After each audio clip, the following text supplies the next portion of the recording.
Hello các bạn lớp IELTS cũng như là các bạn ở trên fanpage của thầy. Theo như kế hoạch thì hôm nay thầy sẽ ghi video cùng với các bạn đọc bài báo học thuật ở trên trang của National Geographic. Bài báo hôm nay sẽ thuộc về chủ đề về môi trường. Bài báo viết về những ảnh hưởng khi khí hậu biến đổi, ví dụ như là nhiệt độ tăng lên thì có ảnh hưởng đến cái sức khỏe tinh thần và cái tâm lý của người dân như thế nào. Bài báo khá là thú vị. Bây giờ thầy sẽ chia sẻ màn hình và cùng cho các bạn xem qua cái bài báo ở trên trang chính của National Geographic ha.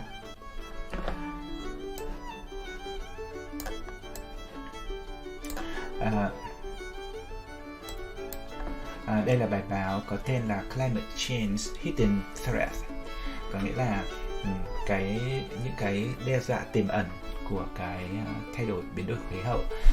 Bài báo hôm nay sẽ thuộc về chủ đề về môi trường trên trang, và cái bài báo này phát hành vào ngày 24 tháng 3 2023, cho nên khá là mới, cách đây có 5 ngày. Và thời gian đọc họ nói đó là 7 phút cho những người đọc bình thường. Với những người mới đọc thì các bạn có thể dùng đến 45 phút. Thì nghĩ là có thể, nếu mà bạn nào học kỹ, có thể 45 phút đến 1 tiếng thì mới xong được bài này. Bây giờ thầy sẽ dùng cái app Leo2A của thầy. Sang bên này thầy sẽ cùng với các bạn đọc cái bài báo này hát cả lớp. Bây giờ mình sẽ bắt đầu từng dòng một và các bạn để ý những cái từ vựng và cố gắng dịch phần bên tiếng Anh trước. Sau đó nếu như mà có cái gì mà các bạn không thể hiểu được, các bạn không thể dịch được, thì các bạn sẽ nhìn sang bên tay phải, nó có phần dịch, và cũng cố gắng nghe để mình cũng biết ở cái từ vựng đấy thì họ sẽ nói như thế nào. Bây giờ mình sẽ đi lần lượt từng đoạn một hát cả lớp. Bây giờ mình sẽ nghe đoạn thứ nhất nào. Climate change's hidden threat, grief and trauma. Tiếp theo nào, đoạn tiếp theo. As natural disasters grow worse and more frequent, fear about what the future holds is increasingly entering the therapy room. Mình có cái từ này. Chưa? Thầy nghĩ từ này cũng khá là hay. Mình có từ fear. Đấy là đoạn số 2. Đoạn này họ sẽ nói là những cái thảm họa tự nhiên thì càng ngày càng xấu đi và xuất hiện thường xuyên, và tương lai sẽ như thế nào thì đang là một mối quan tâm, và dần dần nó đang xâm lấn vào cả những cái phòng therapy, có nghĩa là phòng trị liệu. Bây giờ mình sẽ sang đến đoạn kế tiếp. Climate change is drying out rivers, supercharging wildfires, raising seas, and altering the seasons as we know them. These disastrous changes to the environments we depend on for food and shelter are also harming our mental health. Ok, quan trọng đó là nó harming the mental health, được chưa? Bạn để ý cho thầy. Thì nghĩ là supercharging này, các để ý supercharging wildfires, được chưa? Các vụ cháy rừng gia tăng. Tiếp tục. Anxiety, grief, despair, depression, we're seeing a lot of that in research. Especially as more people start to understand that climate change is a very real phenomenon, says Derek Sibry, a psychologist at the Michigan School of Psychology. Các để ý người ta đưa ra 4 cái danh từ đầu tiên, đó là anxiety, grief, despair and depression. Những cái từ rất là negative các bạn, để nói về những bạn nào mà ở lớp IELTS thì các bạn cũng biết rồi đúng không? Khi mình nói về negative, mình sẽ phải liên tiếp dùng những cái từ negative. Ở đây họ liệt kê một danh sách những cái từ negative nó liên quan đến cái ảnh hưởng của biến đổi khí hậu đối với cái đời sống của con người, được chưa? Và các bạn nhớ cho thầy cứ từ phenomenon. A recently published UN report noted that mental health cases are resulting from extreme weather and rising temperatures. It also warned that these extreme conditions are only going to worsen.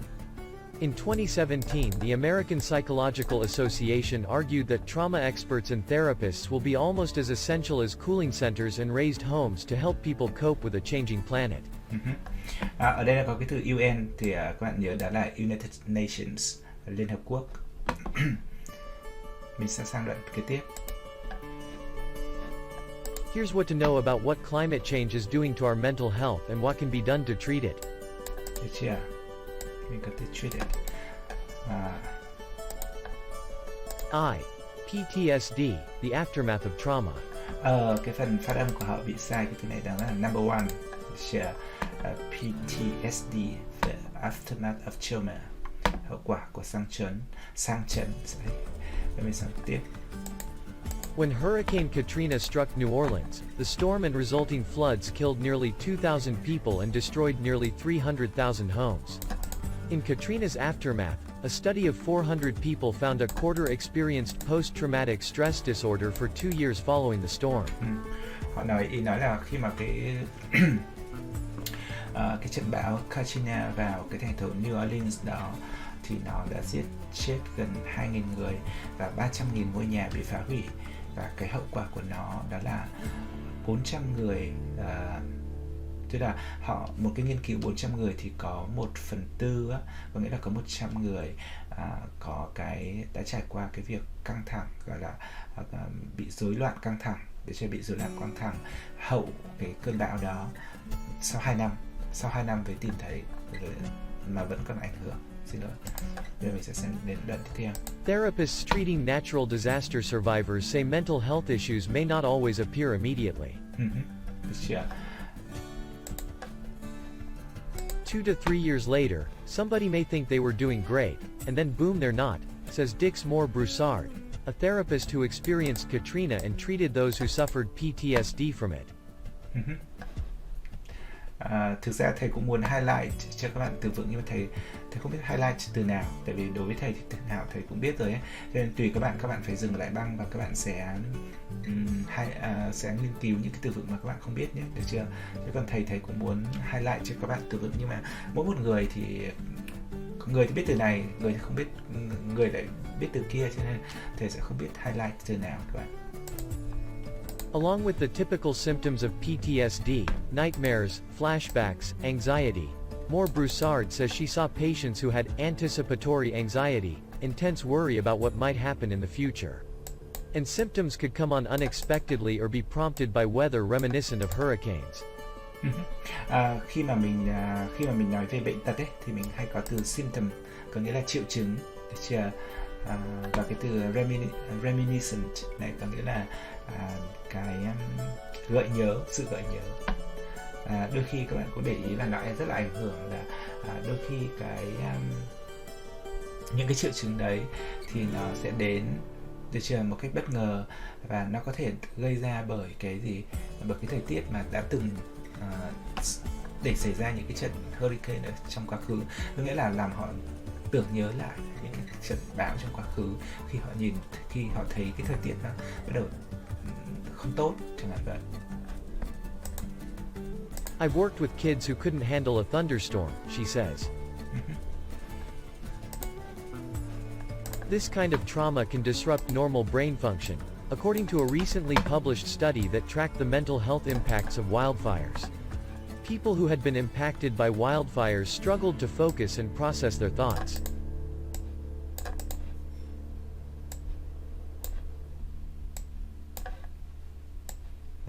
Có một số từ như vậy, và mình sẽ sang tiếp. 2.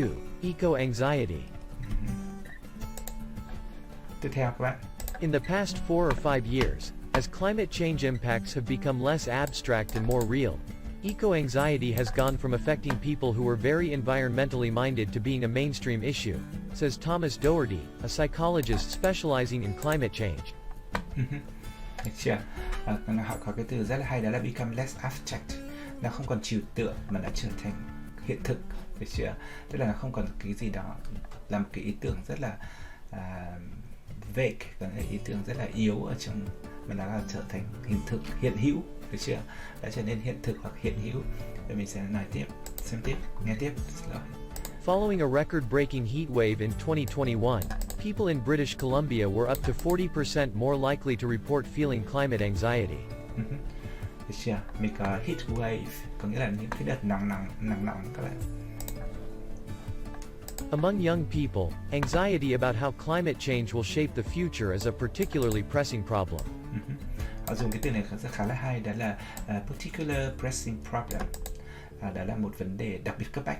Họ sẽ dùng particularly pressing, problem. A survey of 10,016 to 25-year-olds in 10 countries found 59% were very worried about climate change and 84% were at least moderately worried. Họ nghiên cứu cái này khá là hay. Một cái nghiên cứu hỏi 10.000 người có độ tuổi từ 16 cho đến 25 tuổi ở 10 đất nước thì tìm thấy rằng có 59% những người này rất là lo lắng về cái biến đổi khí hậu, trong đó có 84% cảm thấy rằng cái mức độ lo lắng của họ ít nhất là ở mức trung bình, có nghĩa là 84% người quan tâm đến phần về biến đổi khí hậu. Negative feelings were made worse, the same survey showed, when people felt like their governments were ignoring or doing too little to address climate change. Các bạn nhớ cho thầy cái từ address, nếu mà danh từ thì là địa chỉ, còn động từ có nghĩa là nó có nghĩa là giải quyết. Trong trường hợp này họ có cụm từ address climate change, có nghĩa là giải quyết các vấn đề về biến đổi khí hậu. 3. Heat and violence. Cái mối liên hệ đoạn này có mối quan hệ giữa cái nắng nóng và bạo lực. Phần này Google dịch từ nóng nảy này cũng có thể đúng, nhưng mà thường là cái nắng nóng và bạo lực nếu mà mình sẽ xem ở dưới này. High temperatures have been associated with violence, alcohol abuse, and suicide. Heat can make us uncomfortable, thirsty, and exhausted. It can also make it harder to get a good night's sleep, an issue associated with poor mental health. Có nghĩa là cái đoạn này khá là hay, tại vì nó cũng phù hợp với người Việt Nam, tại tức là với điều kiện thời tiết ở Việt Nam, tại vì mùa hè ở Việt Nam khá là nắng nóng các bạn.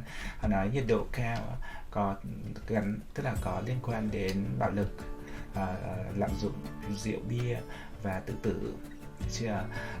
Những cái trận nắng nóng đó có thể làm cho chúng ta cảm thấy rất là khó chịu, khát nước và kiệt sức. Nó cũng làm cho chúng ta rất là khó ngủ, và cái việc khó ngủ đó là một trong những vấn đề mà có liên quan đến việc tình trạng sức khỏe tinh thần bị kém. Được chưa?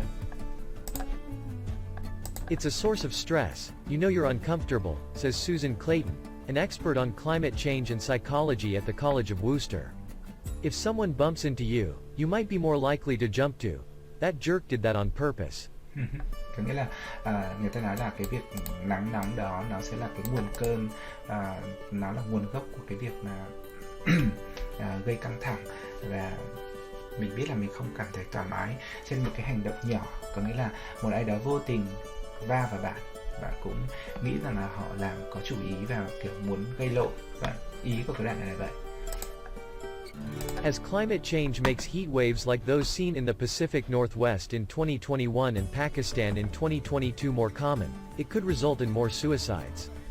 One 2018 study published in the journal Nature Climate Change projected that future increases in hot weather could contribute to more than 20,000 excess suicides in the US and Mexico over the next 30 years.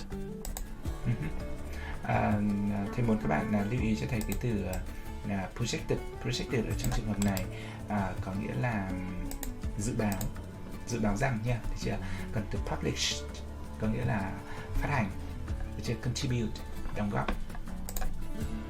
The human health threat is large, says study author Marshall Burke, an environmental policy expert at Stanford. I think it's one of the biggest motivations for doing anything about climate change at all. Rồi. While a hot summer day may descend upon an entire city, not every part of the city feels it equally. Descend có nghĩa là ví dụ như máy bay thì hạ cánh, nhưng mà ý ở đây có thể là ập xuống, ập đến, được chưa? Trong khi một mùa hè nóng nực có thể ập đến toàn bộ thành phố, nhưng không phải mọi nơi trong thành phố đều chịu ảnh hưởng như nhau. Bây giờ họ sẽ nói. Urban populations and low-income populations are typically at higher rates of exposure to extreme heat, says Sabri. You can't get away from it unless you have resources. Ý họ nói là cái đoạn phía trên họ nói là khi mà mùa hè nắng nóng đến trong cùng một thành phố thì không phải mọi người đều có cái cảm giác như nhau. Với những cái người ở vùng ngoại ô hoặc là những người có thu nhập thấp thì thường là sẽ có cái tỷ lệ mà bị ảnh hưởng bởi cái nắng nóng là nhiều hơn cả. Họ sẽ nói sau đó, một cái nhà nghiên cứu họ nói bạn không thể tránh khỏi trừ khi bạn có tài chính tốt hoặc là có nguồn lực tốt. Resource ở đây có nghĩa là nguồn lực, Studies show that marginalized neighborhoods experience hotter temperatures and have less access to shade. Họ cũng nói là các khu dân cư mà ở bên các khu dân cư thì thường thì bị thiệt thòi bởi vì họ sẽ bị chịu có cái nhiệt độ là cao hơn, chịu cái ảnh hưởng của cái nhiệt độ cao hơn, và họ cũng có ít cái bóng râm, họ không có được những chỗ, tức là họ không có được cái bóng râm hơn, có nghĩa là cây cối hoặc là cái chỗ mà che nắng, được chưa? IV, climate grief. Có nghĩa là number 4 thì nó nói IV, được chưa? Tiếp theo nào. Many victims of climate disasters have seen their homes destroyed in an instant, but others are slowly watching the environment around them transform beyond recognition. Được chưa? Mình có từ victims là nạn nhân, từ destroyed các bạn chưa biết rồi, được chưa? Ok, mình có từ transform là biến đổi, được chưa? Recognition là nhận biết, recognition nhận biết. Tiếp tục các bạn. Like with eco-anxiety, scientists have coined a new phrase to capture this unique type of grief, solastalgia. The condition has been described as a type of homesickness felt without ever moving. Mình có cụm từ, mình có cái động từ coin, ok, a new phrase, có nghĩa là tạo ra một cái cụm từ mới để capture, để có thể là gì, phản ánh, để có thể diễn tả được cái một cái kiểu rất là đặc biệt về cái nỗi buồn, được chưa? To document how these changes undermine a person's well-being, scientists spent a year conducting 72 in-depth interviews with Canada's Inuit community. In indigenous communities like these where people rely on hunting and fishing to survive, and where families have sown roots for generations, climate change is making home look foreign. Được chưa? Mình biết cái từ document, nếu mà danh từ là tài liệu, mà động từ có nghĩa là ghi chép lại, được chưa? Indigenous có nghĩa là người phương, người bản ngữ, người địa phương. Rigolet, where interviews were done, sits on the far eastern coast of Canada, a sea away from Greenland. 98% of the study's participants reported a deep love of their land, and many of the interviews revealed environmental changes harmed mental and emotional health. Bạn để ý thế này, cái từ đó, bây giờ mình sẽ tiếp tục. Such sudden, profound changes leave communities in upheaval. Another study of indigenous communities in the Canadian Arctic found that suicide rates were alarmingly high in the Arctic. Các bạn để ý, mình sẽ dùng cái trạng từ alarming, gọi là báo động. Alarmingly high, được chưa? Tiếp tục các bạn. Psychologists are taking climate change seriously. The Climate Psychology Alliance helps patients find local therapists who have signaled an interest in treating climate-related disorders. Signal có nghĩa là báo hiệu, cái gì đó. The World Health Organization has encouraged countries to integrate mental health care into their policy responses to climate change. Từ trên mình có từ integrate là động từ tích hợp, có nghĩa là đưa vào, thêm vào. Increasingly, mental health providers are using nature in their prescriptions. Everything from hiking to the Japanese art of forest bathing is helping treat people whose illnesses stem from the outside world. Kế tiếp. People experiencing climate anxiety tend to care about the environment and can benefit from spending time outdoors, says Clayton. Studies show spending time in nature improves not only mental health conditions like depression and anxiety, but also physical conditions like asthma and high blood pressure.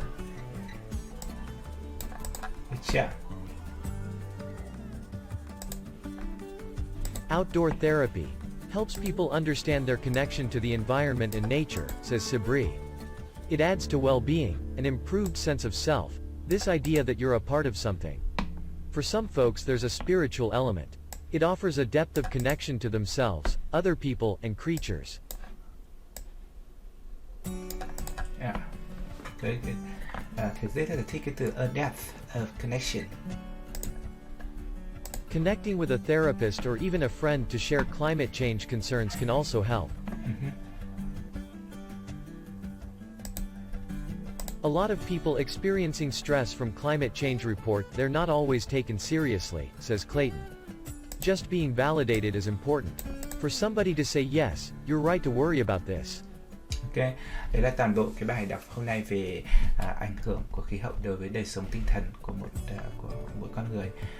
Như thầy đã nói, sau khi mình nghe từng đoạn một như thế này các bạn, và các bạn dịch từng đoạn một á, thì các bạn sẽ tua lại cái băng này và các bạn nghe lại một lượt. Các bạn không dừng nữa và các bạn chỉ nhìn vào phần tiếng Anh xem là các bạn có hiểu được, được chưa? Các bạn có hiểu được cái văn bản bằng tiếng Anh không? Nếu mà các bạn cảm thấy là có một vài chỗ mình vẫn phải dừng lại để mình nhìn cái phần dịch tiếng Việt ở bên tay phải thì mình cứ dừng, nhưng mà sau đó mình sẽ phải nghe lại một lần nữa, nghe cho đến khi nào mình chắc chắn rằng mình nghe đến đâu mình hiểu đến đấy, mình nghe đến đâu mình hiểu đến đấy, mình đọc đến đâu mình hiểu đến đấy, thì các bạn sẽ quay sang kích vào cái link mà thầy để ở cùng với cái post này á, để các bạn sang trang chính của National Geographic, các bạn đọc bài gốc cho thầy ha. Mình phải học rất là kỹ, đừng học rất hải rồi cuối cùng nó không hiệu quả. Cái đích cuối cùng đó là khi mà các bạn đi thi, đặc biệt là những bạn đi thi IELTS á, mình xử lý 3 cái bài đọc về học thuật ấy, được tốt và được điểm cao mới là quan trọng, chứ còn đừng có tính số lượng. Có thể các bạn nào mà yếu có thể học đến 2 buổi, 3 buổi để xong một video, các bạn vẫn cứ kiên trì cho thầy, được không? Thì cái bài đọc số 4 hôm nay thì đến đây là hết. Vậy mà cũng đã 21 phút rồi các bạn. Thầy hôm nay thầy ghi cũng hết 21 phút rồi. Thầy cũng nói với các bạn luôn là khi mà thầy ghi video như thế này thì thầy không có nhiều thời gian để edit, cho nên đôi khi lẫn lộn giữa tiếng Việt và tiếng Anh, cho nên có những cái phần phát âm này, hoặc là khi mà thầy nói nó không được trau chuốt á, thì các bạn bỏ qua, đừng có để ý những cái nhỏ như vậy, tại vì thực sự là thầy rất là bận, không có thời gian để làm một cách chuyên nghiệp, video một cách chuyên nghiệp, ví dụ như là viết transcript, có nghĩa là viết cái nội dung rồi các thứ trên giấy rồi mình nhìn vào đấy mình đọc. Đây là hoàn toàn là dùng cái app của thầy load lên một cái là thầy quay, mà quay xong là thầy sẽ convert, thầy sẽ chuyển đổi sang video và để chuẩn bị post cho các bạn, chứ không có thời gian để có thể là chuẩn bị nhiều, cho nên các bạn thông cảm. Nếu mà các bạn có cái gợi ý nào để có thể giúp các bạn học được tốt hơn nữa, các bạn cứ bình luận ở dưới video, ở cái comment, bình luận ở dưới cái video này ha các bạn. Hẹn gặp lại các bạn vào trong bài đọc kế tiếp. Bye bye.